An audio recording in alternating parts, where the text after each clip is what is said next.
So we are continuing with the principles this week, and we're on to principle number 4 about prayer. And the wording, our new wording, and the books are out front if you haven't had one yet, about the 5 principles. Prayer is creative thinking that heightens the connection with God mind and therefore brings forth wisdom, healing, prosperity, and everything good.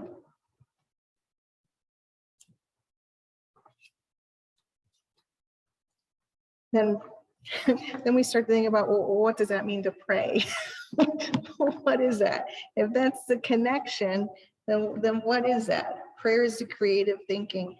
That sounds great, right? I love these because they all sound really pretty. And then you're like, well, what the heck? How's that fit with me? How do I even use that?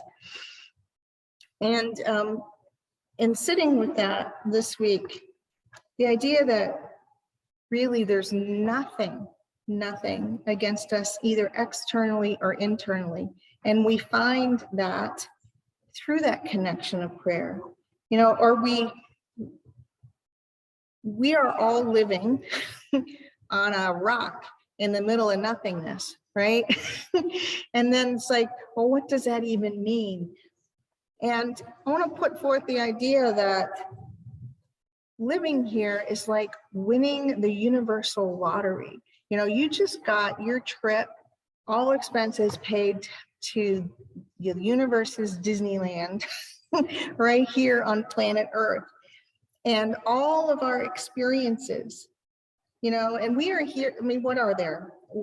I'm taking a big stab here, but 2 trillion galaxies or something. I mean, they keep finding more dots on that new Webb telescope that they're saying isn't just a star, it's an actual galaxy, and you have this teeny weeny spot in the sky that it looked at, and they blow it up, and it's like every dot is a galaxy. How you can't even wrap your brain around that. And I've been really fortunate this summer because it's been dry. The kids and I have been out a few times and just in our driveway, and looking up, and you can see the Milky Way, and all of the stars there. And I'm thinking, well, how many of those stars are we actually seeing that are more than that too, now that we have this telescope to expand more? And you'll look up at the night sky, and you're like, and I'm this little teeny speck in the middle of a teeny weeny speck in everything. And yet our experiences matter. Our experiences ripple through all of that. And if we in the universe are one, then every experience we have is the universe having an experience. And our conversations with that internal force within us and that internal everything is that prayer, whether it's a meditation or whatever. And I want to put forth that your life itself is the prayer, and how you recognize your life and your experience is the prayer. So the spiritual practice then becomes your entire life. Now, yes, in fact, I'm going to read you a story from that little pamphlet that talks about actually sitting in that moment and recognizing a conversation that you have. But that prayer is our connection to everything that we already are. Much more than it is some kind of pick up the telephone and talk to something beyond, right? It's that internal recognition. It's our everyday life and how we process our everyday life. I'm going to read you the story that's in the little book, and then I have a story of my own for you. So today, if you are one that likes to follow along, I'm on page 47, listening to Universal Wisdom by Reverend Colbert. 20-some years ago during meditation, I received strong guidance to go to Asheville, North Carolina for a few days because something of importance was there for me. And what could it be? I wondered as I drove. How will I recognize it? Asheville and the surrounding mountains are beautiful.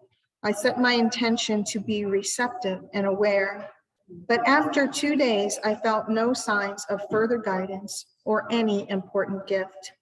Disappointed, I promised myself a hike in the morning before driving home. I stopped at a small place for dinner. A woman at the table next to me started a conversation. I told her I was visiting from Georgia. Could she recommend a hiking trail? Absolutely, she said. Take the Blue Ridge Parkway and turn off at the Folk Art Center. There's a parking on the left side of the trailhead, and it's the perfect hike. The next morning, I set out, found the Folk Art Center, and parked near the trailhead. But as I opened my car door, I felt a distinct message: do not park here. Everything looked fine, so I dismissed it, but it came again: move your car. So I started the engine and parked near the building instead. What's next? Go inside? I asked, getting out of the car. No answer. But parked right in front of me was a small truck that stood out with bumper stickers declaring Namaste. Love is the answer. And I thought, this is a kindred spirit, or at least they're kindred stickers. And a tall man with long gray hair exited the building and walked toward the truck. I commented on his stickers and we chatted about spirituality and meditation. And when I asked if he'd been hiking, he answered, no, I come here to write. What do you write? He hesitated and said, I write from God, from spirit. He went on, I sit in my truck to be alone, to meditate. I allow my hand to start writing, knowing God is flowing through me, the pen, the ink, and onto my notebook. I receive guidance, answers, inspiration, and new ways of perceiving and processing life. How fascinating. I asked question after question. How often did he write? Did he use a special notebook? What did it feel like? He told me that the best description would come from trying it during my own meditation practice. And I would for sure. We exchanged contact information. I went on my hike, buzzing with the idea of having a direct writing channel with God. As soon as I got back home, I lotused myself into meditation, pen and notebook handy. I waited, nothing. I stared at the paper, twiddled the pen, nada. I called, I'm ready, God, and no answer. Then I slowed down, focused on breathing, exchanged busy thoughts of the calm of gratitude, and words came. I felt guided to close my eyes and just write across the page, and it flowed. Then in the days ahead, sometimes crookedly, sometimes so fast I could barely keep up. It flowed for months into a stack of spiral notebooks, answers, advice, new ways of viewing life. Always encouraging, wise, uplifting, and loving. Had I tapped into God somewhere out there? I believe the flow of wisdom and insight comes from the higher self we all have within. It's not unique to me. It's universal wisdom we can all access through meditation, prayer, walks in nature, or as Unity co-founder Myrtle Fillmore did, by writing a question and putting it under her pillow, expecting an answer in the morning. As my new friend suggested, try it yourself. Have a pen and paper handy when you meditate. Center, realize your connection to spirit, and perhaps ask a question. Then expect guidance, nudges, and answers. It's made an important difference in life, so I'm glad I listened when God told me to move my car. From Meditative Writings in 1999, spider weaves on your window. Spider is work and rest, diligence and patience. Spider knows the place where she is the right one, and the web will bring her what she needs.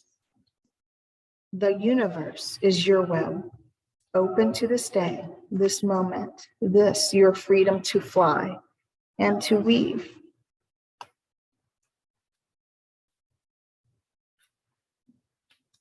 The connection is within, right? It's when we settle down and be present that it flows. You know, I think sometimes we're waiting for like this aha from way outside. And yet all of those nudges come from within. You know, it's that. And are we willing to listen to what happens within? You know, are we willing to move the car? Are we willing to take that extra 3 minutes it's going to take that our internal nudging tells us might be really cool for us? And the cool thing about all of it is we still have the choice, because this writer could have totally ignored the move the car, right? They had that choice of their own experience. But since we're always connected, we always have these nudges. We always have these extra thoughts of things we can or can't do, or that are recognizing for us a push towards more healing. And that, more than anything, is why we are here, right? Because if we recognize healing as the movement towards God and the movement towards recognizing that we are divine ourselves from this place of experience, right? Because it's not have this experience and then die and then live happily ever after, right? It's not that, because we came from happily ever after to have a different experience, to know what that really, really is. And how are we present in our prayer of every day to recognize that? This past week, I want to share with you a little experience I had. I had purchased a gift card for a friend of mine, but I purchased it electronically, because you can do that now. You can do it electronic and then have it sent to their text number. So, you know, there's not even an opening of an email. Here's your gift card, happy birthday, right to your phone. You know, so I had done that thinking I was pretty cool. And I never got like a response. I never even got a ping back from the place that I ordered it from saying that it was delivered. That didn't happen. So I did a couple inquiries and found out when I looked at it, I had typed one of her numbers wrong in the phone number. So the phone number for it to be sent to was wrong, but it was my fault. I had done that. So I went to try to change it, and you click a couple buttons and it says, you know, if you want it sent to a new place, you know, do this. And then you're supposed to put in the account number of the source that you paid from to do that, which sounds all great, but I had just opened an account with this place and they hadn't sent me my account number yet, but somehow they were still able to use it to handle this purchase. So I didn't know it. I only knew the last numbers that were up there. So I called the source place. I said, I need my account number so I can change what I did wrong on the gift certificate, give the whole story. Well, we can't see it on the screen. You have it. I'm like, I don't have it because I just opened the account. And they look and it's like, it won't get to me until another week from now in the mail, you know, the snail mail part. So I'm like, well, I just need this fixed. I don't, you know, you don't have to give me money back, nothing. I just want this sent to the right place. So can we do that? No, that's not, I can't, I don't have the account number. So I had to call another place and then get on a chat thing and do another thing. And the whole while, you know, I'm feeling, man, you get a feeling and I decided that it was irritation. I know I was irritated at that point because it was just a little thing and I couldn't get it accomplished. And then I looked at the clock and I had to be someplace at an appointment, right? So not only had I made a mistake on the number, I had also chosen a time that was too close to when I needed to leave to try to handle all of this. And then my 13-year-old needed attention. For whatever reason, there was question after question or this or that. And so again, irritation. The thing with presence though, and with prayer is to not just recognize irritation. It's not to push it away, but to let it go. It's to recognize why exactly you're irritated to begin with, right? Or why exactly as something comes up. Because to let it go, we need to know why it's there. And I think sometimes we miss that part of that prayer, where our prayer is, I don't want to have this, or I just want to let it go, you know, or I just want to stop it from happening. I don't want to feel that because it's too icky, or I think it's bad, or I'm not a good person because I went to that emotion. And yet to just stop and figure out why. So first I recognized I was irritated, which allowed me to calm down enough to be nice to the poor customer service representative on the phone, right? And to not yell at my son for keeping interrupting me. You know, I just let him do his thing because I realized I was irritated. And then when all it was over and I was done with the appointment, I could sit with it. And so that's something that's part of the prayer, right? Are we willing to sit with the why? Are we willing to sit with the why? We can't, like our beginning, let go and let God. It's knowing the why first. So as I sat with that, what I really realized was I was more stressed that I wasn't able to be fully present for my child because I had started all this other stuff, more than I had made the mistake that needed to do all that to begin with. So once we recognize what it is, right, then what tangible thing are we going to do so that we can set in our system that that is what we want to happen for ourselves later.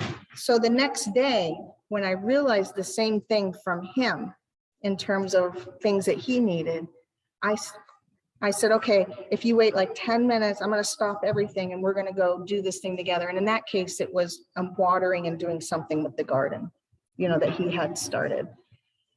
And while talking to him about that, I was like, what's up with this? Because you just seem really irritated. He's like, I don't know. I said, is it that you wanted help and you didn't know how to ask for the help? You know, so that's what I was feeling. I was feeling inadequate as a mom, not so irritated at the customer service people, right? So what is it really that's going on with us? Are we willing to sit enough with ourselves and ask our hearts and ask spirit, ask God within us, what is it that we're really working on internally for healing to get to that place? So just cutting away that time and spending that 20 minutes with him out doing that stuff and then talking to him about it after was enough for me to let all that go, right? And it also hopefully rippled out to him where he could be, you know, feel more. And then on top of that, I'll put one more thing. My oldest son called right in the middle of me trying to explain to him, it's okay to ask for what you need, that you're not going to bother me asking me what you need. Just let me know because I'm not a mind reader, you know. My oldest son called me right in the middle of that conversation because he needed help with something. So I put him on speakerphone so the young one could hear. He's like, Mom, I need you to, do you have time? I need you to look at this for me. I need some advice here and there. And I spent the time, I hung up the phone and I looked at the 13-year-old and I said, do you see how that works? And, you know, it was perfect. It was perfect timing that all that happened. And then the other part of the prayer is the gratitude part, right? Grateful. And for me, it was grateful that I even took the time to recognize it, or that it's possible for me to recognize that line. You know, just like this gentleman in the story recognized move your car was an internal calling, you know. In this instance, being irritated led me to the rest of it, right? Because it wasn't just irritated, it was something else. And then we can let it go and let God, discovering why, and then doing an action for the letting go. And that's our healing, the moving and the recognition toward that source. And this is also living and experiencing. This is why we're here to begin with. Experiencing and then moving with action through the experience with clear choices. Always knowing that we can always make more choices. Always make more choices. And if you'd settle in with me just for a couple minutes, if you take a breath, the affirmation for our prayer and our connection through prayer is that we are open and receptive to guidance, wisdom, and new perspectives, and God is our source. So we take a breath and we say that to ourselves. I am open and receptive to guidance, wisdom, and new perspectives, and God is my source.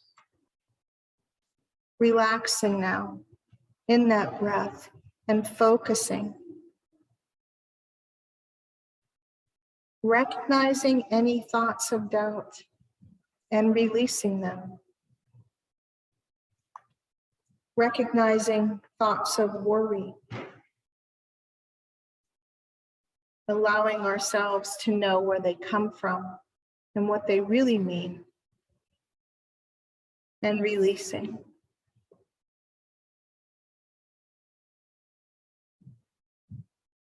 Recognizing any thoughts of lack or fear. Following in our hearts and our prayer connection, the whys.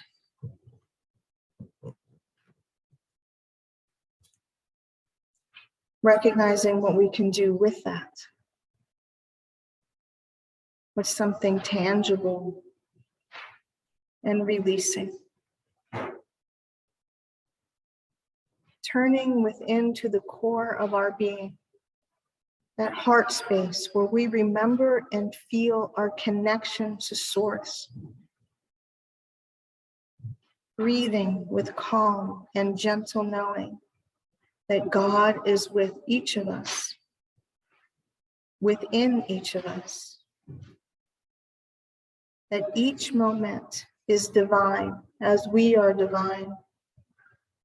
And we hold this around us like a comforting hug.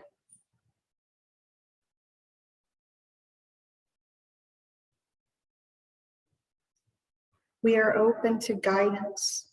We are open to receive answers to our questions. We are open to gaining new perspectives about life. We feel the well-being and the joy that are within each of us, every step of our journey. Wrapped in the knowing that we are always connected to God, that we are always spirit, as we move forward with joy and confidence and healing in our hearts.